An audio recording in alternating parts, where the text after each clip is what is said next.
dan tekad kuatkan hati. Negeri ini memanggilmu kawan, belajar bergerak berbagi untuk negeri. Guru penggerak majukan pendidikan, guru penggerak menghamba pada murid, kreatif rancang pembelajaran. Assalamualaikum Bu Nisa. Waalaikumsalam Pak Yoga. Apa kabar Bu Nisa? Alhamdulillah baik Pak. Jadi Bu Nisa, tadi kan Bu Nisa chat saya. Iya. Kata Bu Nisa hari ini Bu Nisa akan ada sesi coaching ya, benar ya? Iya betul, menghubungi nanti Pak. Oh, jadi seperti yang Bu Nisa chatkan tadi. Iya. Bu Nisa kan mau saya jadi observer, jadi supervisor ya Bu ya. Jadi insya Allah nanti saya bantu. Cuman saya ada beberapa pertanyaan ini Bu sebelum coaching Ibu dengan Bunya dimulai. Saya ada beberapa pertanyaan, boleh saya bertanya Bu? Oh silakan Bapak, dengan senang hati akan saya jawab nanti. Jadi saat Ibu melakukan proses coaching, Iya. pertanyaan pertama ini Bu, kompetensi coaching apa yang ingin Ibu kembangkan? Oke, jadi untuk kompetensi coaching yang ingin saya kembangkan itu yang ketiga Pak, yaitu pengajuan pertanyaan yang berbobot. Nah, saya rasa itu yang nantinya akan saya kembangkan agar nanti coaching dapat mendapatkan manfaat dari proses coaching yang akan saya lakukan. Seperti itu ya Bu ya. Jadi Ibu ingin agar kompetensi mengajukan pertanyaan yang berbobot dapat Ibu kembangkan selama proses coaching. Seperti itu harapan saya. Yang kedua ini Ibu, dalam coaching prinsip apa yang akan Ibu terapkan? Oke, jadi untuk prinsip yang akan saya terapkan tentunya ketiga prinsip dari coaching ini akan saling keterkaitan Pak, mulai dari kemitraan. Jadi nantinya akan saya gunakan proses coaching itu sebaik mungkin untuk menjalin komunikasi yang baik dengan coaching. Ini kaitannya dengan prinsip kemitraan. Kemudian yang kedua yaitu memaksimalkan potensi. Jadi nanti akan saya gali pendapat, kemudian permasalahan dari si coach sampai akhirnya nanti coach akan mendapatkan solusi yang terbaik untuk permasalahan yang dihadapinya. Kemudian yang terakhir yaitu proses kreatif. Nah, jadi proses kreatif ini sudah termasuk ke dalam serangkaian proses nanti saat saya menggali pertanyaan, kemudian menggali potensi dari si coach sampai akhirnya coach akan menemukan solusinya sendiri, seperti itu Pak. Wah, menarik sekali Ibu. Jadi mudah-mudahan nanti prosesnya lancar ya Ibu ya, seperti yang Ibu rencanakan. Ibu sudah memberitahu saya dua hal sih, tentang kompetensi apa dan prinsip yang akan Ibu lakukan saat coaching. Yang ingin saya tanyakan selanjutnya ini tentang indikator Ibu. Jadi indikator apa yang menunjukkan ketercapaian dalam proses coaching yang nanti akan Ibu lakukan? Iya, jadi indikator ketercapaian yang ingin saya capai ketika proses coaching itu yang pastinya adalah kebermanfaatan. Jadi kebermanfaatan proses coaching yang saya lakukan dengan coach saya nantinya. Jadi diharapkan tadi coach akan mendapatkan manfaat, mendapatkan solusi dari permasalahan yang dialami, seperti itu. Oh, seperti itu ya Bu. Jadi sekalian Ibu juga tadi sudah menjelaskan, selain indikator, harapan juga sudah Ibu jelaskan. Saya rasa saya sudah cukup mendapatkan informasi. Saya juga akan hadir nanti dalam proses coaching. Jadi saya persilahkan Ibu, kalau memang sudah waktunya, silahkan mulai saja proses coachingnya. Oke, terima kasih Pak. Terima kasih juga Ibu. Assalamualaikum Bu Nia. Waalaikumsalam. Gimana kabarnya? Alhamdulillah baik. Oke, Bu Nia, saya dengar Bu Nia mencari saya. Katanya ada yang ingin disampaikan? Iya Bu, tadi saya datang ke sekolah Ibu mencari Iya. Ibu. Ya katanya Ibu ada keperluan tadi ada Iya, tadi ada sedikit di luar. Jadi itu apa yang ingin Bu Nia sampaikan? Ayo silakan Ibu. Yang ingin saya sampaikan Bu, di sini saya ingin bercerita Ibu ya. Saya sedang mengalami sedikit permasalahan Bu. Iya. Ini bercerita dengan Ibu bagaimana caranya untuk bersama-sama membantu saya Bu mencari solusinya, kira-kira solusi nanti yang saya rencanakan kira-kira itu tepat atau tidak untuk Ibu seperti Iya. Terus untuk permasalahannya? saya ini kan ngajar di SD ya Bu ya. Iya. Saya wali kelas 2. Nah, di kelas saya itu ada salah satu siswa itu yang benar-benar tidak tertarik dengan kegiatan belajar. Kita kasih tugas, nggak mau mengerjakan. Kita kasih PR, nggak mau mengerjakan. Diam, cuma tiduran di kelas. Iya, berarti anak kelas 2 SD ya Bu ya. Nah Bu Nia, sebelum saya menanyakan kira-kira apa penyebab dari anak tersebut sering tidur, sebelumnya yang Ibu Nia ingin harapkan dari perbincangan kita hari ini itu apa Bu? Jujur ya Bu ya, saya saat sekarang ini benar-benar bingung Bu. Saya benar-benar seperti tidak tahu harus bersikap seperti apa. Jadi tujuan saya, harapan saya dari obrolan kita ini, saya ini ingin mendapatkan solusi bagaimana saya harus bersikap dalam mengambil keputusan untuk menyelesaikan permasalahan yang ada di kelas saya ini. Kalau menurut Bu ini penyebab anak tersebut tidur di kelas itu apa? Nah, ini Bu, untuk penyebab ya Bu ya, saya juga agak kebingungan Bu. Saya sudah coba untuk mengobrol dengan anak itu ya Bu ya, ibaratnya dari hati ke hati ya Bu ya. Kita tanya, kenapa abang nggak ikut belajar? Anak ini hanya diam.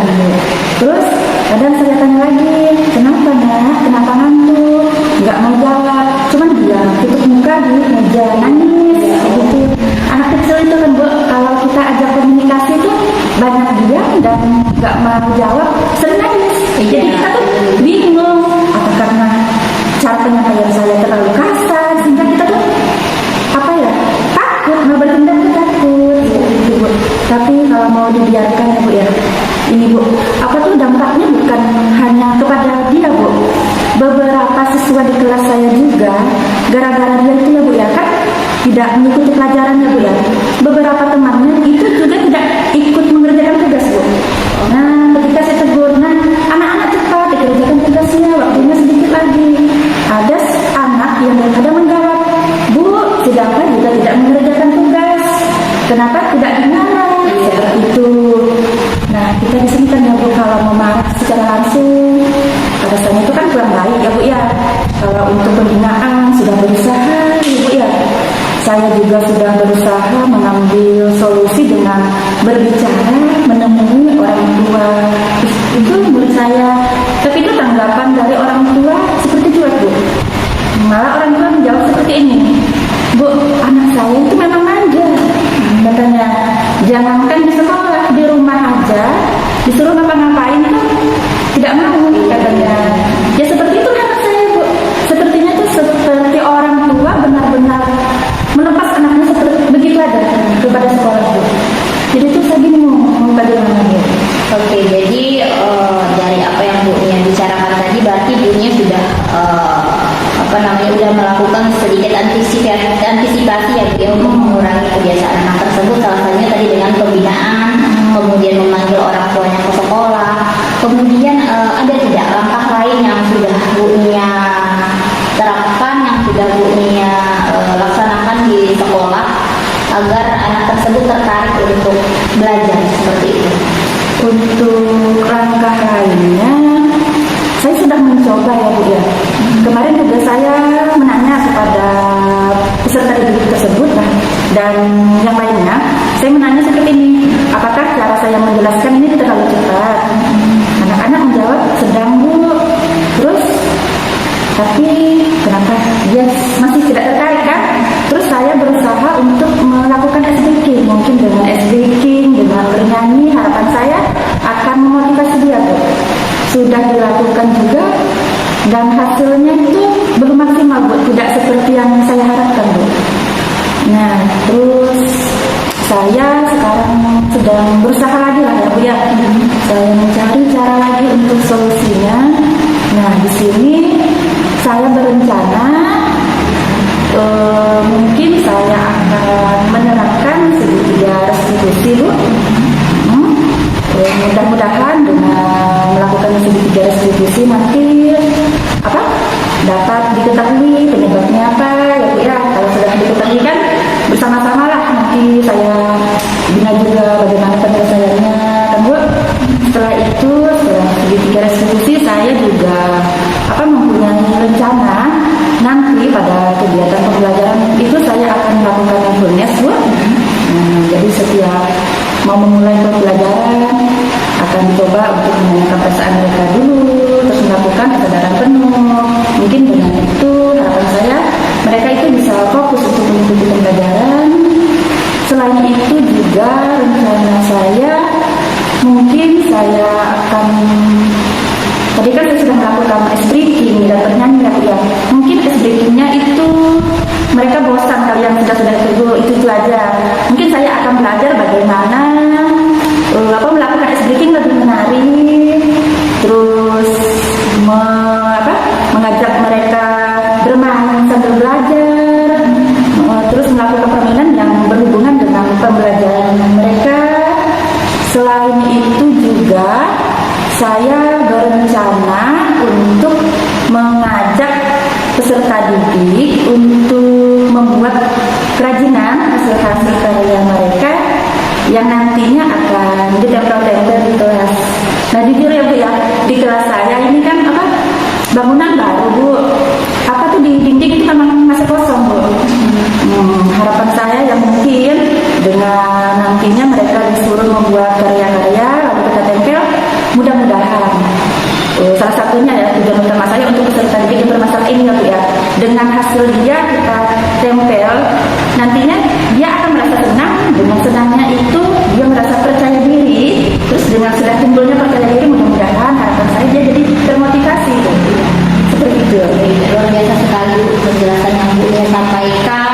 Jadi Bu Nia juga sudah menyampaikan terkait dengan solusi apa yang akan Ibu Nia terapkan untuk permasalahan si anak tadi. Kemudian saya tertarik dengan solusi yang Ibu sampaikan tadi, yaitu pembelajaran diselingi dengan bermain. Ya. Nah kira-kira itu penerapannya bagaimana? Penerapannya seperti ini Bu. Misalnya ya Bu ya, misalnya pada pembelajaran matematika ya, seperti ya.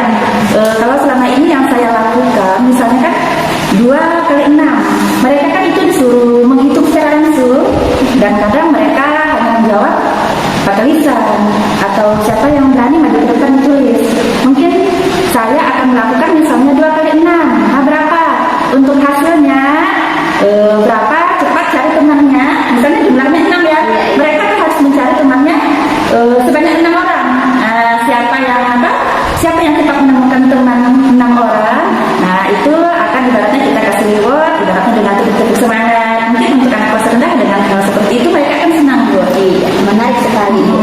Jadi metode ini saya rasa bisa memberikan motivasi untuk si anak, karena dalam pembelajaran itu memang seharusnya kita dibiarkan anak untuk berkreasi, kemudian sesuai dengan teori yang ada. Jadi kita melakukan pembelajaran itu kan sebaiknya memang kita harus tahu dulu kebutuhan anak itu seperti apa. Jadi saya rasa solusi yang Bu Nia sampaikan tadi sangat menarik Bu. Kira-kira solusi yang tadi Ibu sampaikan itu kapan akan diterapkan di pembelajaran ini? Untuk kapan pelaksanaan ini ya Bu ya. Sekarang ini kan di sekolah saya sudah mulai pelaksanaan penilaian akhir semester 1 Bu. Sudah dimulai Senin kemarin. Nah setelah ini kan sudah guru itu sudah disibukkan dengan mengoreksi, pengisian rapor ya Bu ya. Jadi untuk penerapannya dalam semester ini saya rasa waktunya itu kurang tepat Bu, karena dengan kesibukan kan Bu. Nah semua rencana saya itu akan saya mulai pada awal semester kedua nanti Bu. Gitu. Berarti awal semester kedua ya Bu ya. Nanti semoga apa yang Ibu rencanakan bisa terlaksana dengan baik, dan harapannya tadi kan untuk anak yang bermasalah tadi itu bisa mengalami peningkatan dan termotivasi untuk belajar seperti itu ya Bu. Kemudian Bu Nia, tadi dari awal saya mendengar permasalahan yang Bu Nia sampaikan, sampai akhirnya tadi Bu Nia menyampaikan sendiri solusi yang akan Bu Nia terapkan. Nah menurut Bu Nia dari pembicaraan kita dari tadi itu apa yang Bu Nia dapat? Dari pembicaraan kita ya Bu ya, yang saya dapat itu saya jadi bisa menentukan pilihan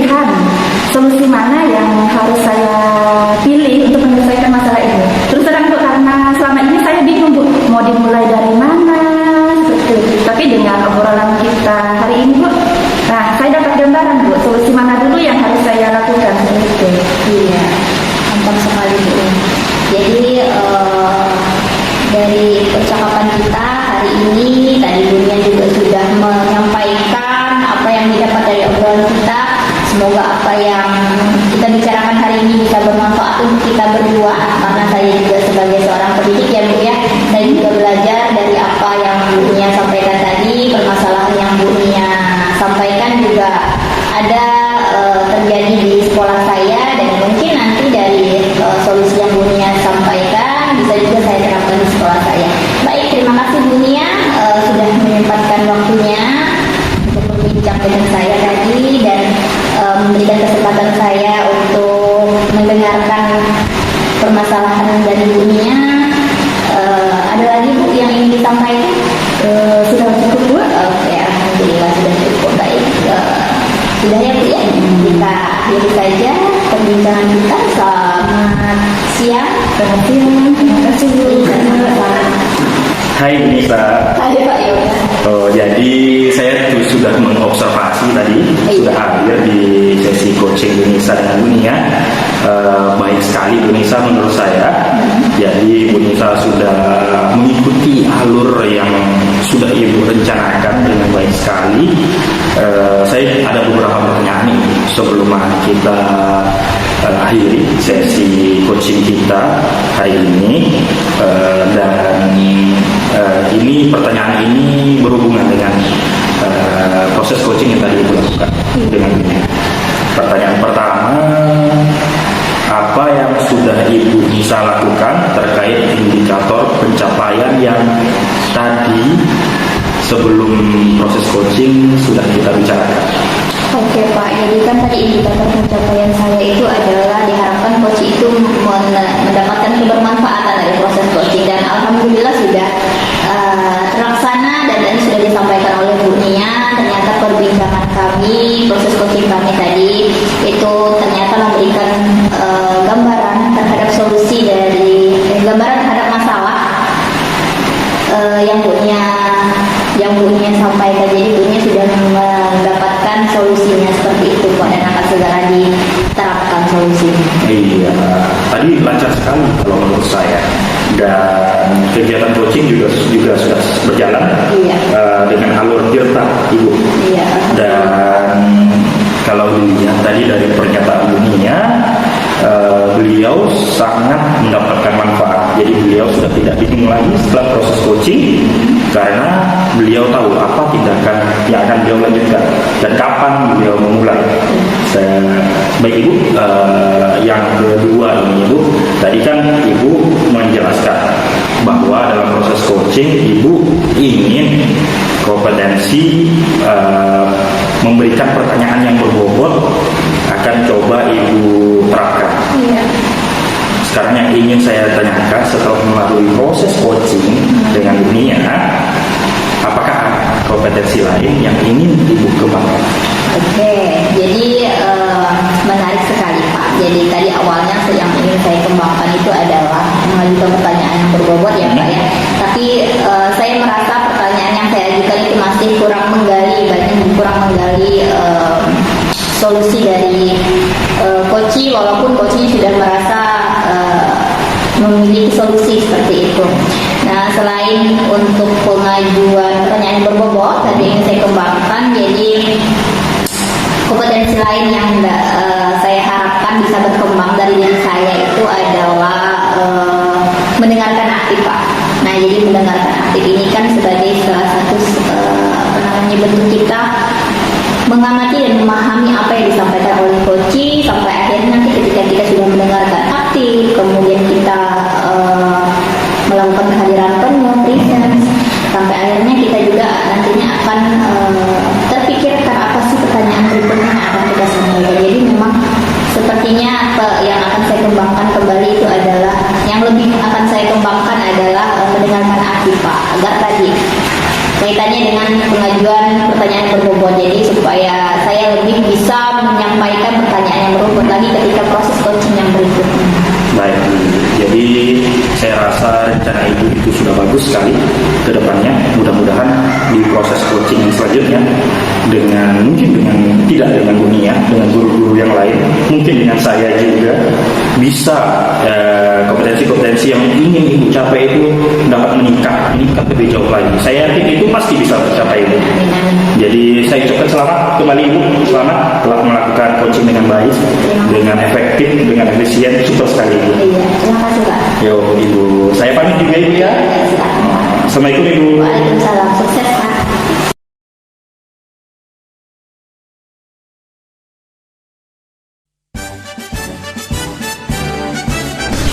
Assalamualaikum warahmatullahi wabarakatuh. Waalaikumsalam warahmatullahi wabarakatuh. Selamat pagi Bunia.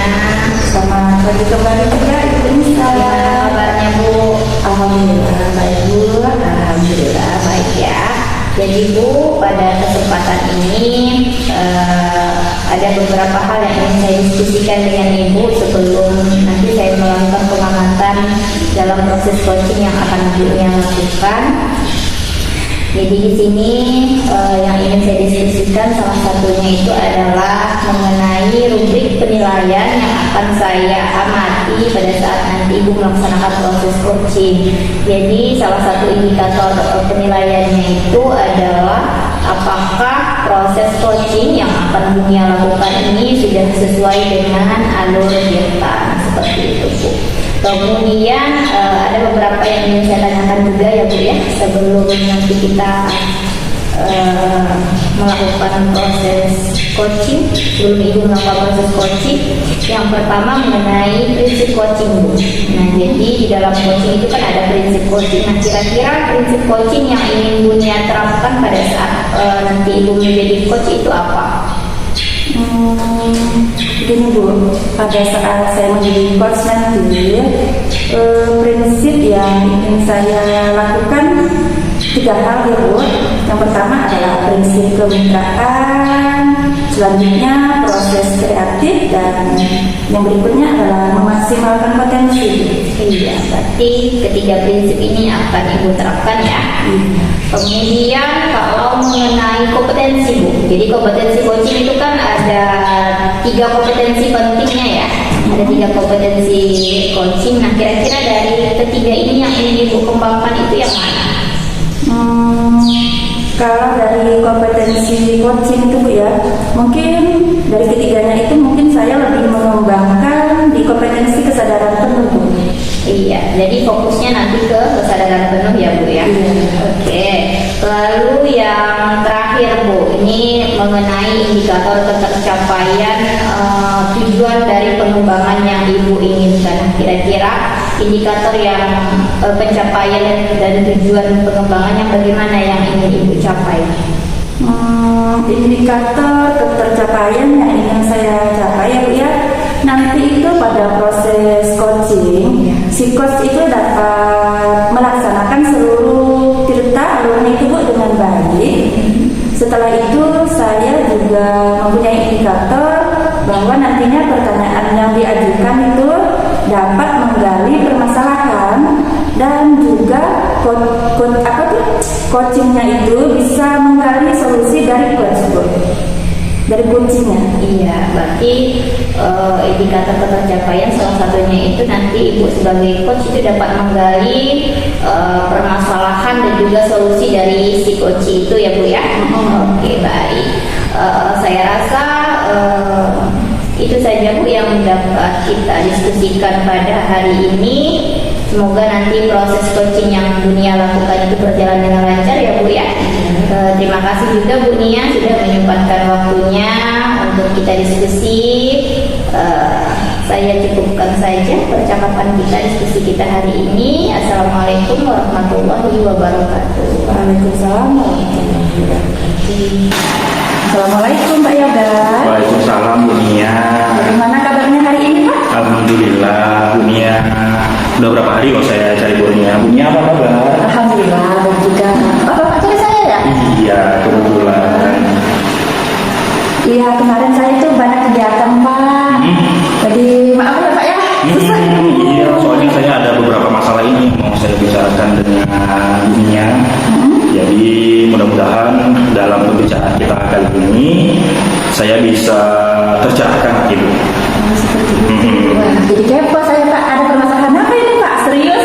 Masalah besar apa kecil Pak? Sebenarnya ini masalah tentang kedisiplinan di sekolah saya Bu. Jadi ada terjadinya penurunan kedisiplinan di sekolah, dan saya tahunya kalau masalah kedisiplinan ini dunia itu salah satu sekolahnya itu salah satu yang disiplin. Jadi kalau bisa saya ingin diarahkan untuk pemikirannya biar saya dapat solusi lah nanti. Saya rasa ini kan juga permasalahan di hampir semua sekolah tentang masalah berkurangnya ada masalah disiplin di sekolah.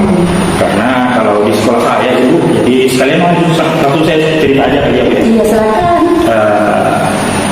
Dekat ini kan siswa itu kedisiplinannya rasanya jauh sekali Ibu. Jadi di akhir-akhir semester ini saya rasa beberapa siswa itu cenderung tidak disiplin. Kebetulan kan Ibu tahu juga di SMK sendiri kedisiplinan itu kan merupakan modal yang sangat besar Ibu, karena mereka ini nanti akan terjun ke dunia kerja. Kalau tidak disiplin itu akan sangat mempengaruhi mereka keterserapan mereka di dunia kerja itu sangat bergantung sekali dengan budaya kerja. Budaya kerja yang paling penting adalah disiplin. Jadi saya rasa ini jadi masalah yang mendasar ini. Walaupun ini sebenarnya masalah yang umum sekali Ibu. Semua sekolah pasti mendapatkannya. Tapi kalau masalah SMK ini, wah ini dasar dan harus segera kita benahi tentang disiplin siswa ini. Untuk tadi ya apa pujian Bapak untuk sekolah saya yang disiplin itu, masalah itu biasa saja ya Pak ya. Cuma kita di sini kan sama-sama belajar bagaimana berbagi pengalaman, cara penerapan disiplin bagaimana ya Pak ya. Jadi dari cerita Pak Yoga itu bahwa di sekolah SMK Bapak mengajar itu kedisiplinan sudah mulai berkurang ya Pak ya. Iya Pak. Untuk sekarang ini ya Pak ya, memang itu semakin mengendornya kedisiplinan itu memang terjadi di banyak tempat Pak, mulai di sekolah atau organisasi apa. Bukan hanya itu, bahkan kadang di rumah kita juga ya Pak ya. Anak-anak kita kadang waktu mengerjakan PR mereka itu agak lambat gitu kan ya Pak ya. Nah kembali ke masalah yang Bapak hadapi di sekolah itu tentang mundurnya kedisiplinan anak itu ya Pak ya. Kira-kira tuh Pak bisa Bapak ketahui nggak apa saja kira-kira faktor penyebab masalah itu Pak? Jadi ada beberapa Ibu. Dari saya melihat dari beberapa sudut pandang sih sebenarnya Ibu. Pertama dari sudut pandang gurunya itu sendiri. Jadi dekat-dekat ini saya rasa beberapa guru itu sudah mulai acuh dengan kedisiplinan. Jadi kalau menurut kami, kalau di sekolah kami itu kan salah satu yang bisa dilihat dari kedisiplinan itu kan pertama sekali itu dari jam masuk. Kami memiliki catatan di sana beberapa orang yang terlambat itu nanti di akhir sekolah, di akhir masa sekolah itu maksud saya setelah pulang sekolah itu mereka dikumpulkan, semakin hari semakin ramai kalau dilihat dari situ. Kalau dilihat dari betapa disiplin mereka tentang waktu masuk sekolah itu sudah ada penurunan sekali dilihat dari makin ramainya yang terlambat ke sekolah. Selanjutnya itu dari guru itu tidak menegur gitu. Jadi siswa yang terlambat itu biasanya kan memang diberikan tambahan gitu. Jadi ada konsekuensi di sekolah. Kebetulan kan setelah diseminasi budaya positif, beberapa guru yang termasuk dalam kelompok kesiswaan mereka itu sudah membuat aturan. Jadi ada konsekuensinya kalau mereka terlambat. Dan sayangnya kadang guru-guru, tidak semua guru itu terlibat gitu dalam memberikan konsekuensi atau membina siswa.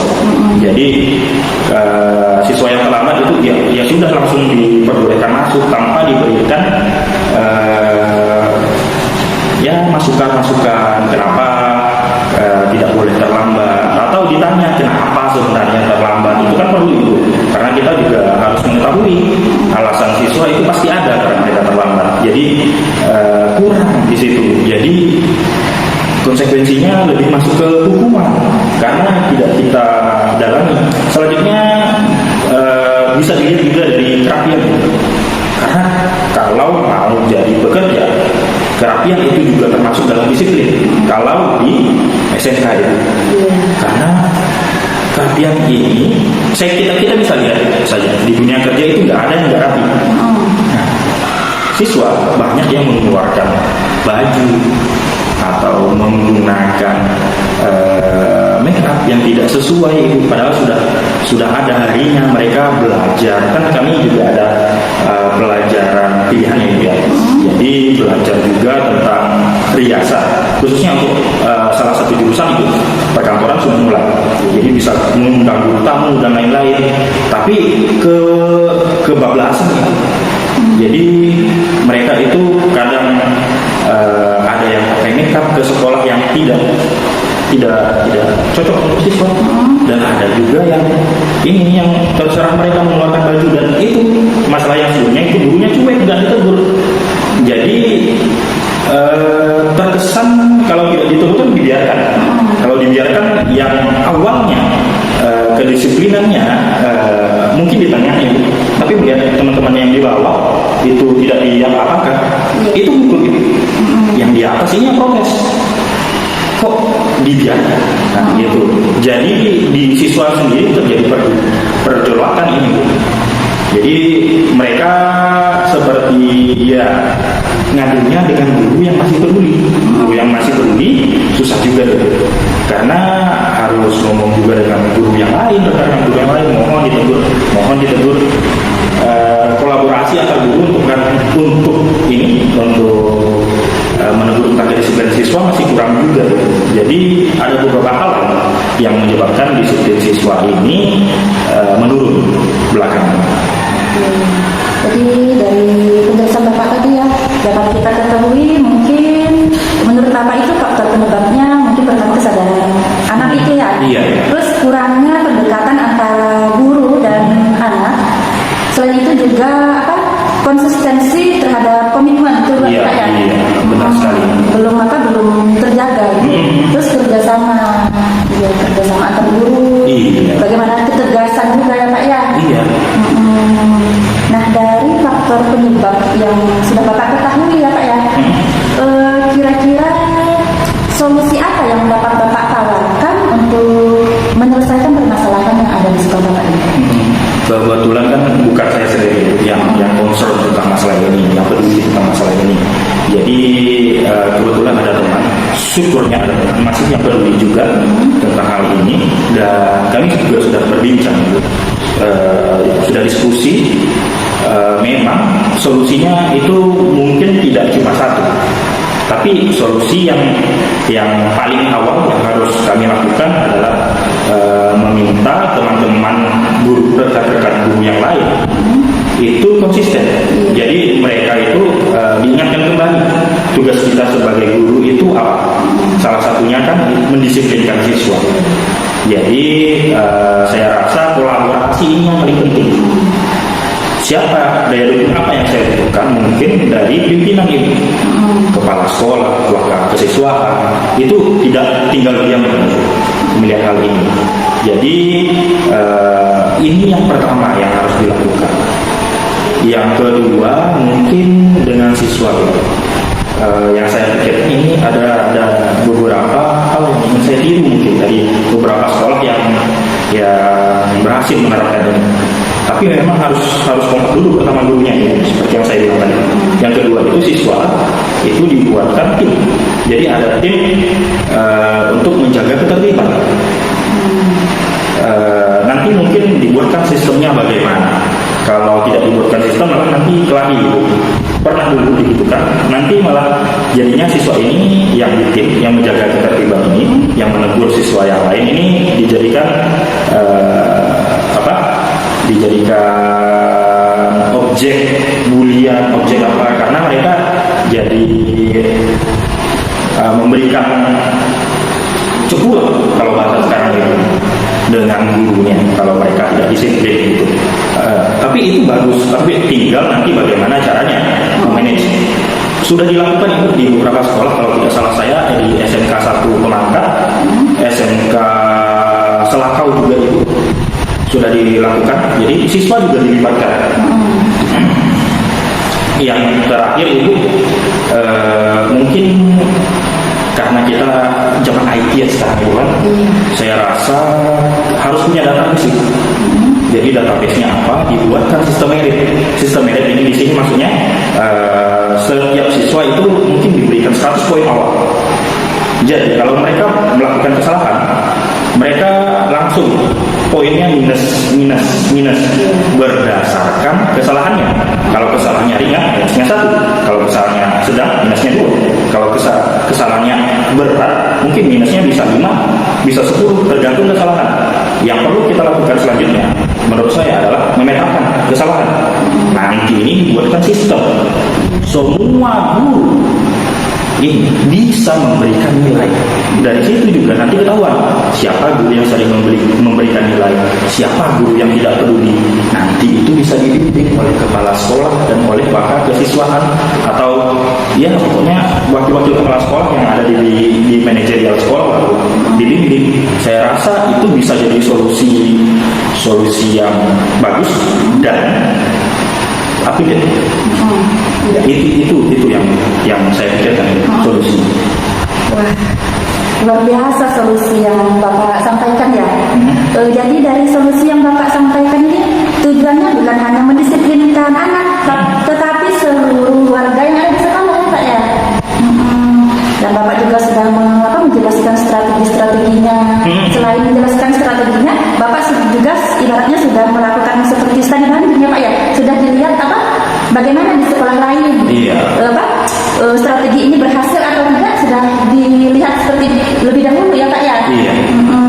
Bagus sekali nih Pak. Jadi Bapak ini mengambil solusi dengan keputusan solusi ini dengan melihat dibandingkan dulu kepada sekolah lain yang terlebih dahulu sudah melaksanakan cara itu dan dilihat berhasil, dan Bapak mencoba untuk menerapkan itu. Iya, saya mencoba meniru itu. Kalau memang bisa diterapkan.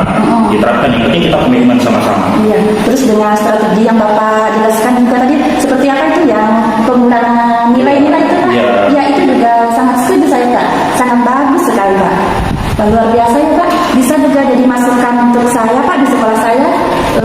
Sangat menginspirasi cara-cara yang tidak biasa yang Bapak lakukan Pak. Banyak sekali pengajaran Pak, ilmu yang saya dapat dari obrolan kita ini Pak.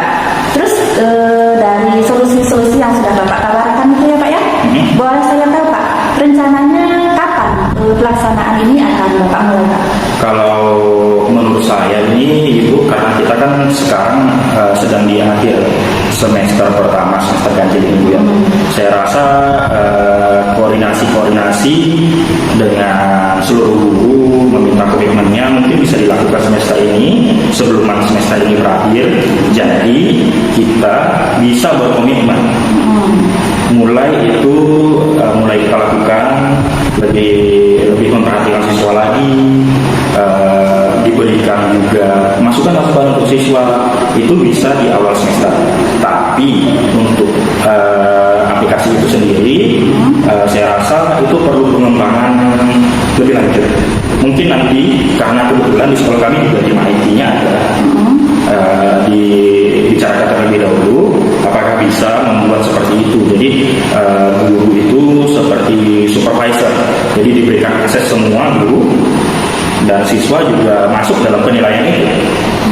Diusahakan tidak bisa ditembus, jadi bisa juga diberikan poin tambahan kalau mereka memang berprestasi atau memberikan dampak siswanya, atau jadi tidak hanya pengurangan poin, jadi bisa poin tambahan. Nanti siswa-siswa yang berkelakuan baik apa diberikan reward di akhir. Mungkin itu sih. Iya, jadi rencananya akan Rencananya segera sebelum semester ini berakhir, penerapannya nanti di semester depan. Jadi mungkin nanti di semester ini bakal segera kan merancang itu ya Pak ya, dan penerapannya nanti di awal semester ya Pak ya. Oke, semoga apa yang Bapak rencanakan berjalan dengan baik dan mendapat hasil sesuai dengan target Bapak ya Pak ya. Terus tidak terasa ya Pak ya, obrolan kita sudah sampai ke apa? Ke akhir pembicaraan. Solusi sudah kita dapat ya Pak ya. Sekarang saya ingin tahu dari obrolan kita, kira-kira menurut Bapak ada atau tidak manfaatnya?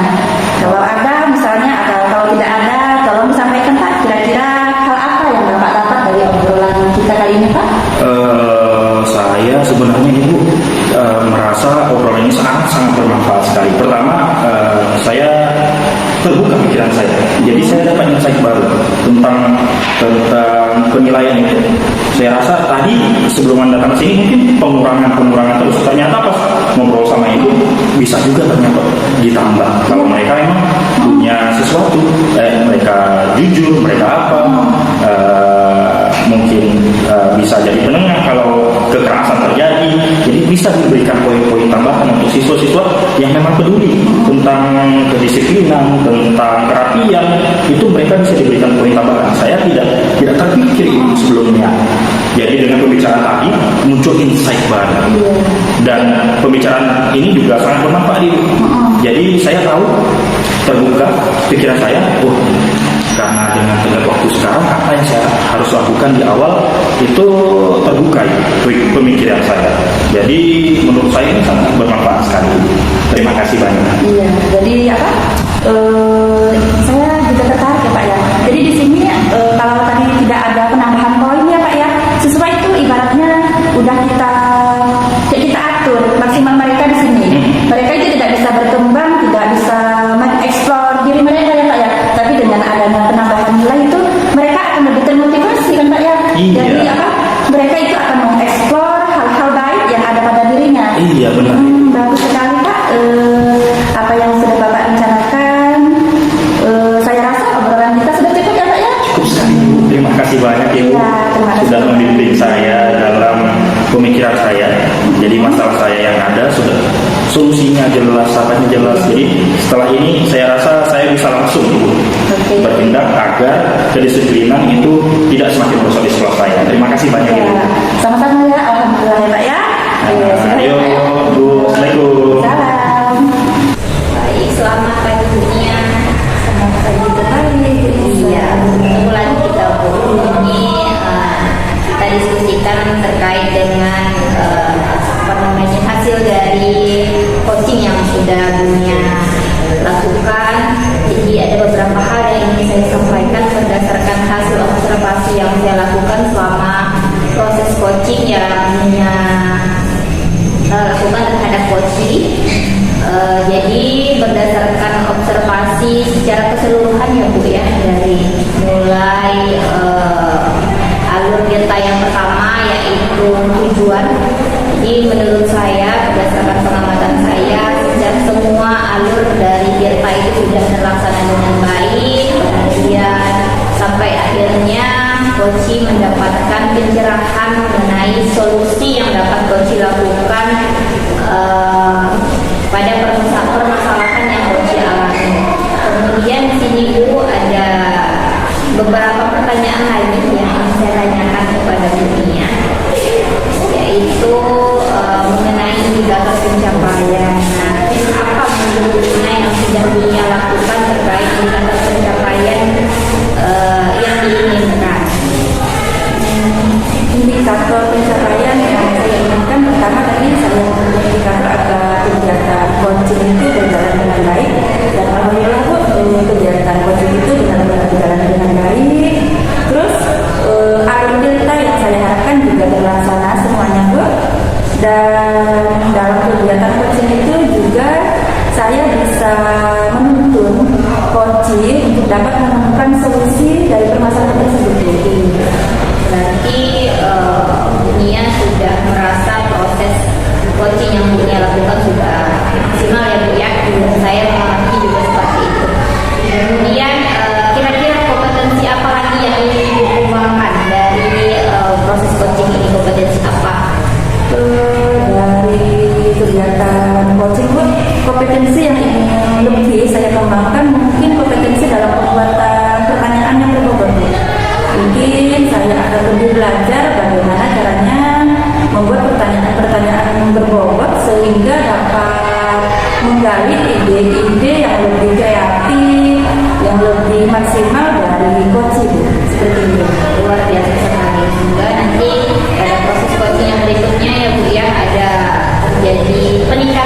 bagus lagi dari proses coaching pada hari ini. Baik, ini saya rasa cukup untuk percakapan kita pada pagi hari ini. Terima kasih Bunia atas waktunya. Assalamualaikum warahmatullahi wabarakatuh.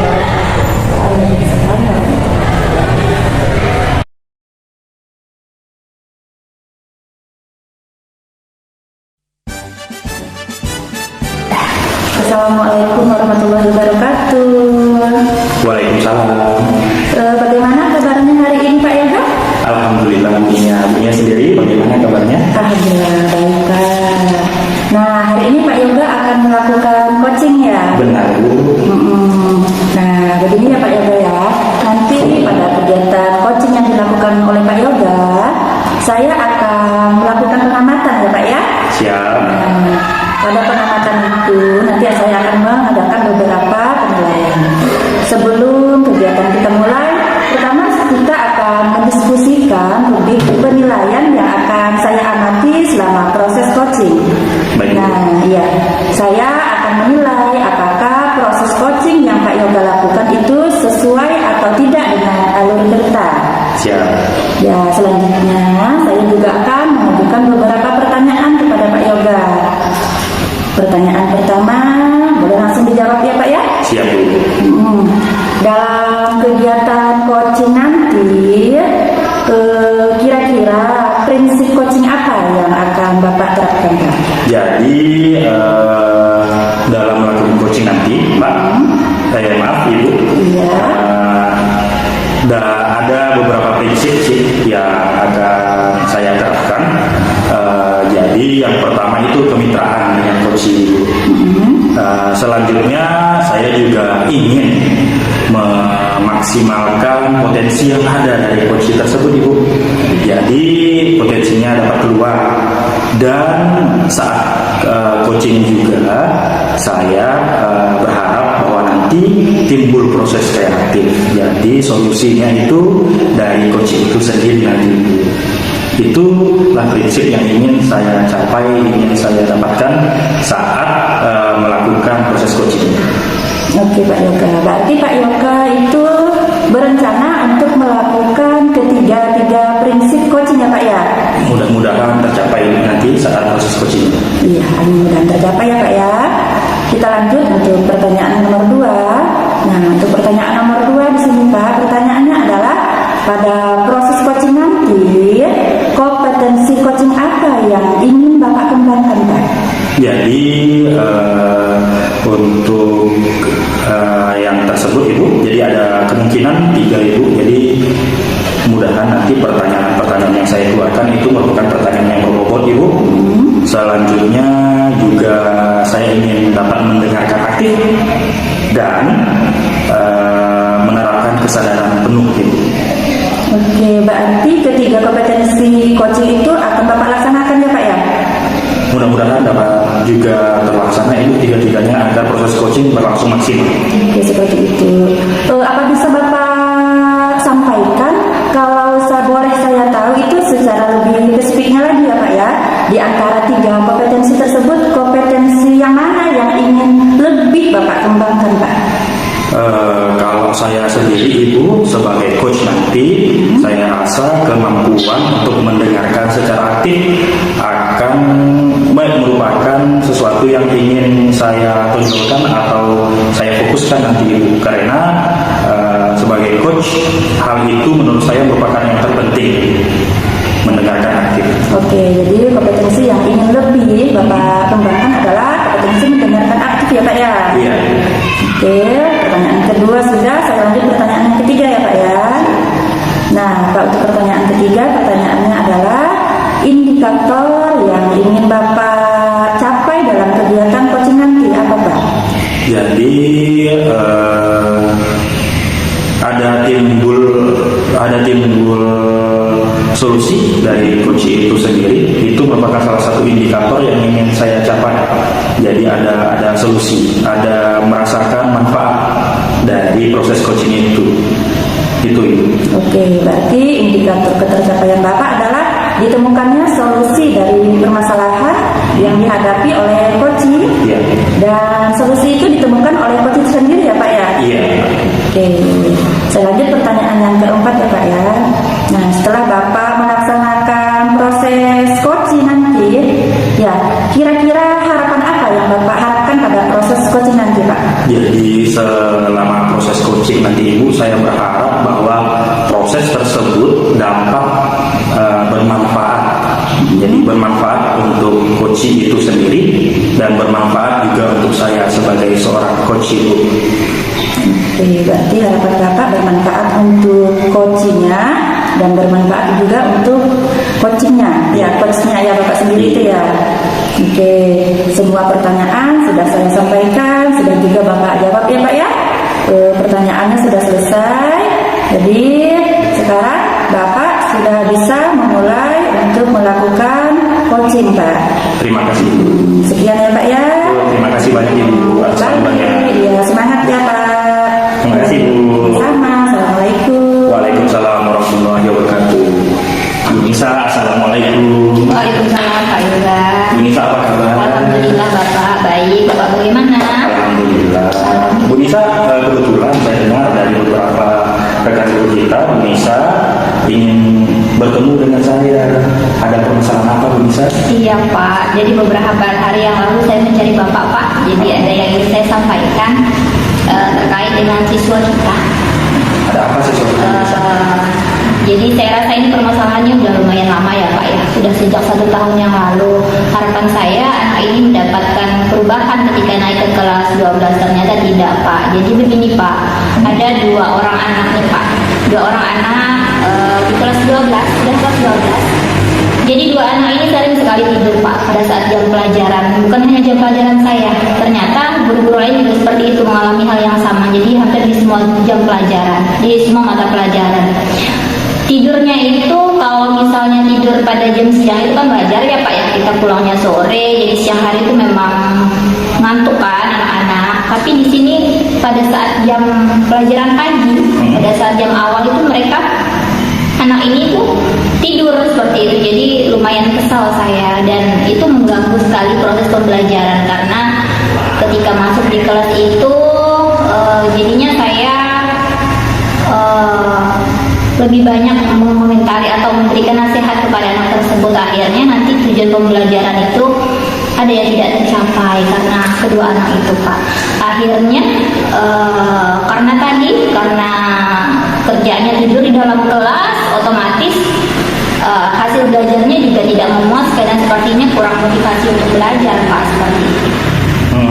Jadi di Indonesia ada 2 siswa yang bukan hanya di pelajaran Indonesia tapi di pelajaran guru lain itu suka tidur di kelas. Tidurnya tidak hanya jam siang tapi mulai dari pagi dan itu mengganggu proses belajar mengajar dalam kelas di Indonesia ya.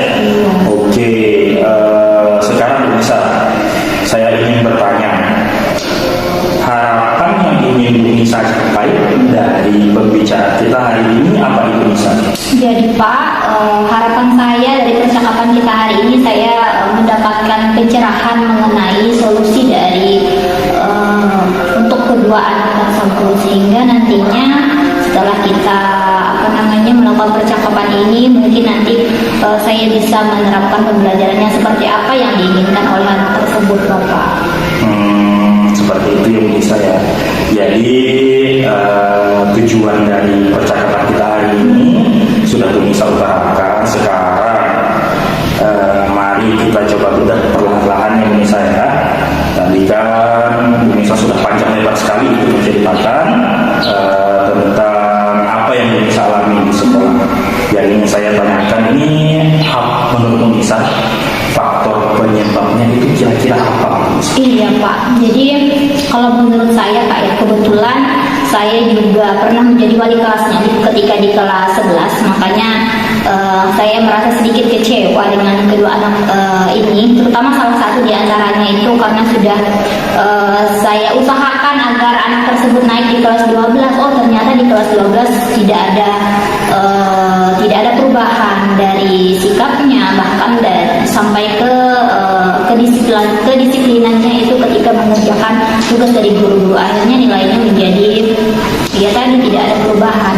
Jadi menurut saya faktor penyebabnya kan saya pernah melakukan wawancara ya Pak sebelumnya dengan anak tersebut, bukan melakukan wawancara, artinya pendampingan ketika saya menjadi wali kelas.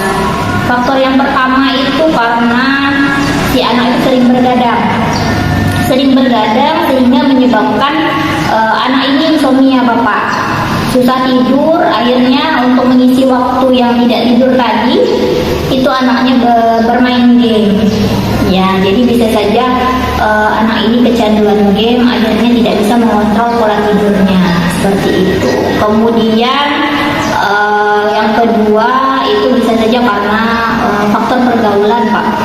Jadi saya rasa anak ini bergaul dengan orang yang tidak sekolah, jadi temannya dia tidak sekolah, jadi dia terbawa-bawa. Kemudian karena kemarin kita juga pandemi ya Pak ya, tadi karena dia sering bergadang, kemudian main game di malam hari, akhirnya di pagi hari itu tidak susah untuk bangun awal. Dan kebetulan pada saat pandemi itu kan kita belajarnya daring. Nah anak ini belum bisa menyesuaikan ketika kita sudah kembali ke tatap muka, jadi seperti itu. Akhirnya di sekolah dia tertidur. Lalu Pak, itu kan dari faktor internal si anak ya, dari faktor internalnya. Saya rasa ada faktor luar selain pergaulan dari anak tersebut. Bisa saja kemungkinan ya Pak, pembelajaran yang saya lakukan itu kurang bervariasi atau kurang menarik menurut dia. Jadi mungkin nantinya akan menjadi pertimbangan untuk saya juga memperbaiki kualitas pembelajaran yang saya lakukan seperti itu. Oke, jadi seperti itu. Saya rasa Ibu juga sudah sangat mendalami ya. Ibu sudah melihat latar belakang siswa, melihat dari sudut pandang siswa. Ibu juga melihat dari sudut pandang Ibu sendiri sebagai seorang guru. Jadi Ibu sudah kaji dari beberapa sudut pandang. Ibu juga sudah melihat kira-kira faktor penyebabnya apa. Saya yakin sebenarnya beberapa hal sudah Ibu lakukan untuk menanggulangi itu. Boleh saya tahu Ibu, kira-kira apa-apa saja hal yang sudah Ibu lakukan dan hal yang akan Ibu lakukan sebagai solusi yang ingin Ibu hadirkan terhadap permasalahan yang Ibu ceritakan kepada saya hari ini? Iya. Tadi yang sudah saya lakukan itu salah satunya tadi saya melakukan pendampingan secara individu 4 mata dengan anak tersebut. Saya berikan nasihat supaya betul-betul sekolah, kemudian itu untuk mengatasi faktor internal dari si anak tersebut. Kemudian yang sudah saya lakukan juga Bapak, selain saya memanggil anak tersebut, orang tua ini juga sudah saya panggil. Nah, jadi orang tua sudah saya panggil dan orang tua ini juga sudah sepenuhnya menyerahkan si anak kepada sekolah. Nah, jadi itu juga menjadi beban bagi saya karena bukan hanya anak itu yang harus kita didikan Pak ya. Jadi ada banyak sekali anak di dalam kelas, ada 30 anak. Jadi selain anak itu. Kemudian beberapa kali juga sudah pernah saya lakukan perbaikan pembelajaran Bapak. Jadi saya gunakan media yang bervariasi yang menurut saya menarik ya, karena memang teman-temannya yang lain juga merasa tertarik, tapi anak ini sepertinya masih belum ada ketertarikannya dengan media yang saya berikan, media yang saya terapkan untuk pembelajaran. Selain itu saya juga sudah melakukan metode pembelajaran yang berbeda dari sebelumnya. Kalau di kelas 11 kan mereka masih jarang praktikum, jadi di kelas 12 ini kemarin sudah pernah saya lakukan praktikum dan ya lumayan aktif anaknya di dalam proses praktikumnya atau kegiatan praktikumnya, tapi masih banyak sekali sikap-sikap yang belum tercapai yang menjadi indikator penilaian sikap pada saat pembelajaran itu diterapkan seperti itu Pak. Itu yang sudah saya terapkan. Kemudian mungkin ada solusi lain yang dapat saya lakukan nanti ke depannya agar apa yang saya inginkan itu bisa tercapai. Sebagai salah satu solusinya, tadi anak itu sudah saya lakukan pendampingan ya. Kemudian mungkin nanti pada saat pembelajaran atau awal pembelajaran itu bisa saya buat yang namanya keyakinan kelas Bapak. Nah, jadi keyakinan kelas itu kan ternyata penting sekali.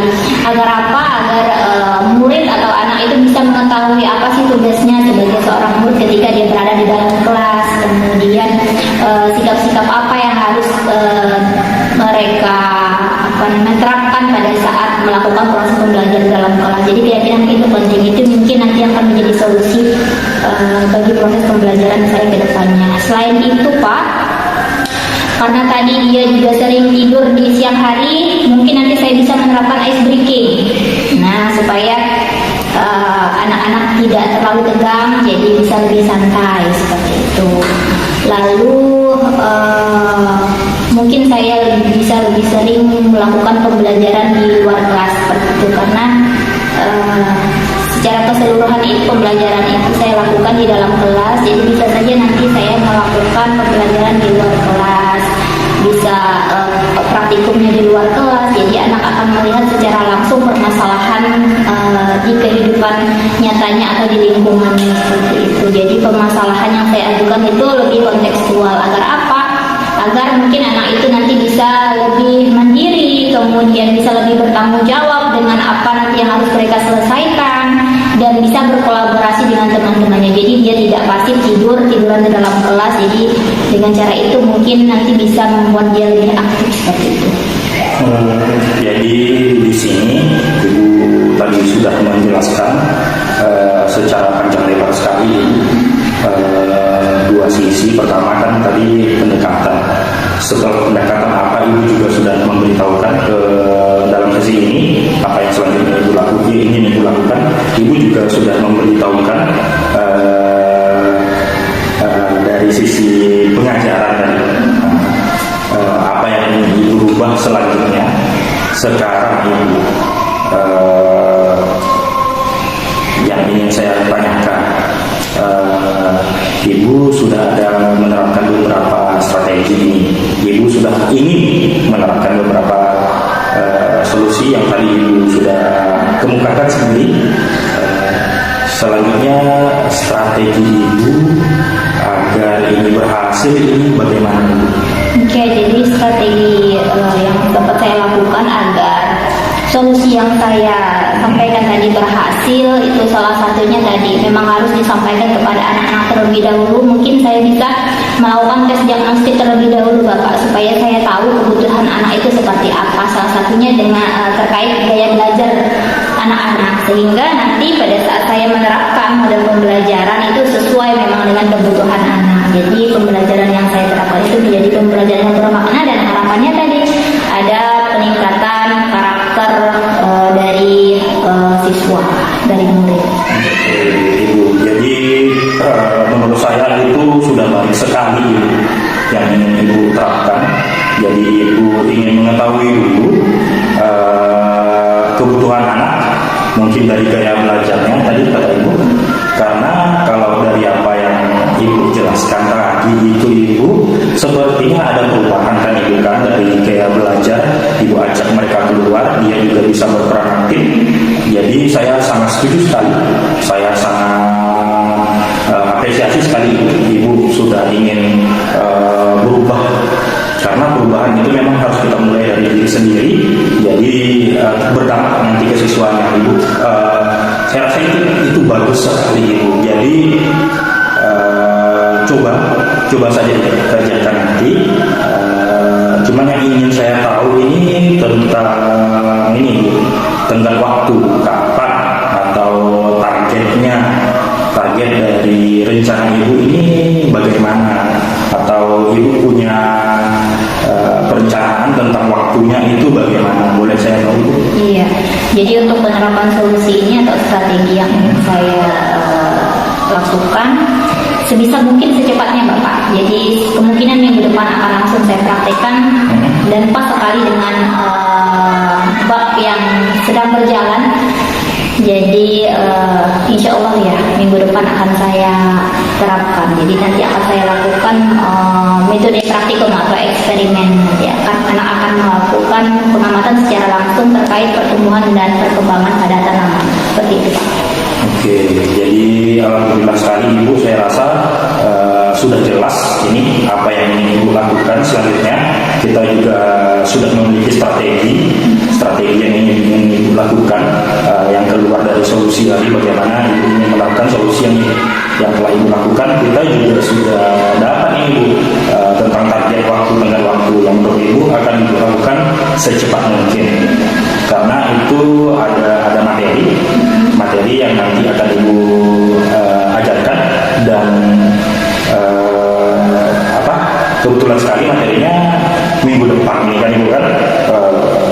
Saya rasa ini sudah jelas sekali. Sekarang ibu, saya boleh bertanya, apa yang ibu dapatkan dari obrolan kita ini? Apakah sudah apa yang ibu sudah rasakan, apa ya manfaatnya? Kalau menurut ibu bermanfaat, boleh ibu? Iya, terima kasih sekali Pak Yoga. Jadi saya sangat berterima kasih kepada Bapak sekali lagi. Senang sekali dengan pertemuan kita pada hari ini. Saya mendapatkan gambaran yang jelas apa sih solusi yang akan saya terapkan, yang paling bisa saya terapkan secepat mungkin, seperti itu Pak. Selain itu saya juga mendapatkan tambahan wawasan. Jadi dari solusi yang saya dapatkan itu digali oleh Pak Yoga, sehingga benar-benar saya dapatkan solusi yang paling tepat untuk menghadapi permasalahan dari murid saya, seperti itu Pak. Oke, jadi saya juga sangat gembira ini ibu merasakan manfaat dari obrolan singkat yang kita kerjakan, yang kita lakukan hari ini. Mudah-mudahan nanti ibu bisa mengerjakan apa yang ibu rencanakan, apa yang ibu lakukan, yang ingin ibu lakukan itu sesuai dengan rencana ibu dan bermanfaat untuk siswa dan untuk ibu sendiri. Amin. Oke, terima kasih Pak. Ya, terima kasih juga ibu. Assalamualaikum Pak Yoga. Waalaikumsalam. Ya. Bagaimana perasaannya Pak Yoga? Alhamdulillah, tadi setelah berbincang dengan Bu Nisa melakukan proses coaching, saya rasa saya sendiri sebagai coach sudah puas. Alhamdulillah. Ya, Bapak sudah melakukan coaching bersama Bu Nisa tadi. Sekarang saya akan melakukan obrolan pasca coaching ya Pak ya. Nah, sekarang kita lanjut ke pertanyaannya Pak ya. Ya. Pertanyaan pertama yang akan saya ajukan, apa yang sudah Bapak lakukan terkait indikator pencapaian yang sudah Bapak targetkan pada coaching tadi? Jadi selama proses coaching saya mengusahakan seluruh proses coaching berjalan sesuai dengan alur tirta itu. Dan setelah coaching, alhamdulillah sekali coach saya Nisa tadi sudah mendapatkan solusi. Jadi solusi sudah muncul sendiri dari coaching, termasuk sampai ke strateginya, kapan ingin diterapkannya, itu sudah berjalan sesuai apa indikator yang kita terapkan sebelum coaching itu berlangsung. Berarti indikator yang sudah Bapak targetkan itu sudah tercapai ya Pak ya? Sudah. Iya. Alur cerita sudah terlaksana semuanya. Sudah. Terus coachingnya juga sudah mendapatkan solusi dari dirinya sendiri ya Pak ya? Iya, alhamdulillah. Terus tadi sudah berjalan dengan baik. Tentunya Bapak kan sudah jadi pembelajaran juga buat Bapak ya? Iya. Dari kegiatan coaching yang Bapak lakukan tadi, Bapak mengoreksi diri Bapak sendiri. Kira-kira kompetensi apa yang ingin Bapak kembangkan pada diri Bapak? Jadi sebelum coaching itu tadi saya ingin menjadi pendengar aktif. Menurut saya yang saya sampaikan kepada pendengar sebelumnya, kompetensi itu yang ingin saya capai dan saya yakin saya juga telah mencapai kompetensi tersebut. Selanjutnya apa yang ingin saya kembangkan ini adalah saya ingin dapat memberikan pertanyaan yang lebih berbobot itu selanjutnya. Itu yang ingin saya kembangkan sebagai seorang coach. Dan menurut saya saat proses coaching itu saya belum terlalu maksimal dalam hal tersebut. Jadi untuk kedepannya memberikan pertanyaan yang lebih berbobot merupakan kompetensi yang ingin saya kembangkan selanjutnya sebagai seorang coach. Itu. Jadi menurut Bapak tadi pelaksanaan coaching Bapak belum maksimal ya? Iya. Tapi kalau menurut hasil pengamatan saya, coaching yang Bapak lakukan ini sudah cukup baik. Terima